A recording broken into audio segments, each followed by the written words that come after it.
लड़ना हो तो शांत रहकर लड़ना सीखो।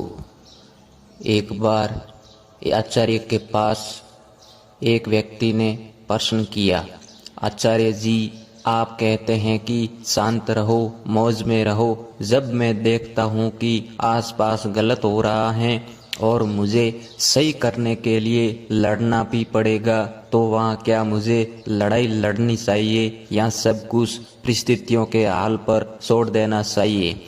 तब आचार्य जी ने इस प्रश्न का उत्तर दिया, जितने अशांत लोग हैं उन सब के खिलाफ लड़ाई लड़नी है और अशांत लोगों को देखकर भी अशांत हो गया है। अब मंजीत के खिलाफ लड़ाई कौन लड़ेगा?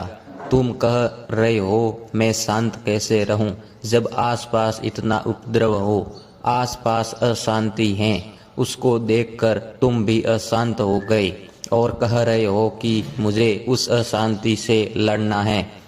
तो मैं पहले अगर 10 अशांत लोग थे तो अब कितने हैं? 11। इस 11वें के खिलाफ कौन लड़ेगा? आग में आग डालकर आग बुझाना चाहते हो? तुम्हें किसने कह दिया कि लड़ने के लिए अशांत होना जरूरी है? ऐसे सैनिक से बचना जो लड़ने जा रहा हो और अशांत हो, यह किसी काम का नहीं होगा।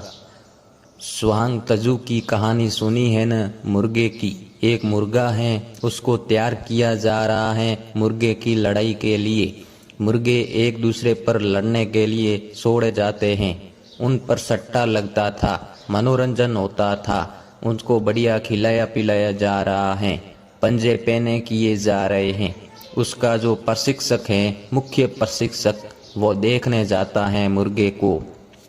मुर्गे का अभी 1 महीने का प्रशिक्षण हुआ है। उसने देखा कि ये जो मुर्गा है, यह दूसरे मुर्गों को देखते ही फनफना कर कूदने लग जाता है, आवाजें मारता है। विरोधी मुर्गा अगर दूर भी है तो ये जमीन पर चोंच मारने लग जाता है। तो ये जो मुख्य प्रशिक्षक है वो कहता है, अभी नहीं, इस मुर्गे की अभी और तैयारी कराओ, अभी तो यह किसी काम का नहीं है, बहुत पिटेगा। वह कुछ महीनों बाद वापस आता है, कहता है, दिखाओ अब इस मुर्गे का क्या हाल है।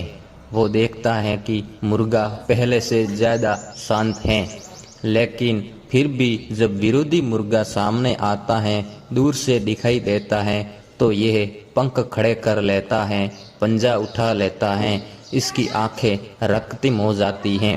वो कहता है, न अभी भी नहीं, और तैयारी कराओ। फिर कुछ महीनों बाद वो आता है। अब वो देखता है कि आसपास उकसाने वाले, आवाज देने वाले कितने भी दुश्मन मुर्गे खड़े हो, ये मुर्गा चुपचाप अपनी जगह पर एकाग्र खड़ा रहता है। प्रशिक्षक बोलता है, अब ये मुर्गा युद्ध के लिए बिल्कुल तैयार है। अब जब ये उतरेगा मैदान में तो इसको देख करके इसका विरोधी मैदान छोड़ देगा। उथले जो बर्तन होते हैं उनमें चीज़ें जल्दी उपनाने लगती है न, गहराई चाहिए, इतनी जल्दी नहीं उपनाते। याद रखना, ये जो तुम्हारे आसपास 2-10 लोग अशांत हैं वो तुम्हारे ही जैसे हैं, और वो इसलिए अशांत हैं क्योंकि उनको भी लग रहा है कि कुछ गलत हो रहा है, जैसे तुम्हें लग रहा है। इन 10 लोगों की अशांति गलत है, वैसे ही इन 10 लोगों के पास भी अपने अपने तर्क हैं अशांति के पक्ष में। उन्हें भी लग रहा है कि कहीं कुछ गलत है, इसलिए अब हमें हक है अशांत होने का। दफ्तर में मेरी तरक्की नहीं हुई, मैं अशांत हूँ, कोई मेरा हक मार ले गया, मैं क्रोधित हूँ। सबके पास वाजिब वजह है अपनी दृष्टि में। अशांति के लिए कोई वाजिब वजह नहीं होती। बेवकूफ़ी के पक्ष में तुम कौन सा बोध भरा तर्क दोगे? लड़ो, स्थिर होकर, शांत होकर, मौन होकर लड़ो। दुनिया को ऐसी लड़ाकों की बहुत ज़रूरत है। कबीर साहिब का सुरमा है, वो कहते हैं, वो लड़ता ही जाता है, वो कभी रणक्षेत्र से खेत से हटता ही नहीं है।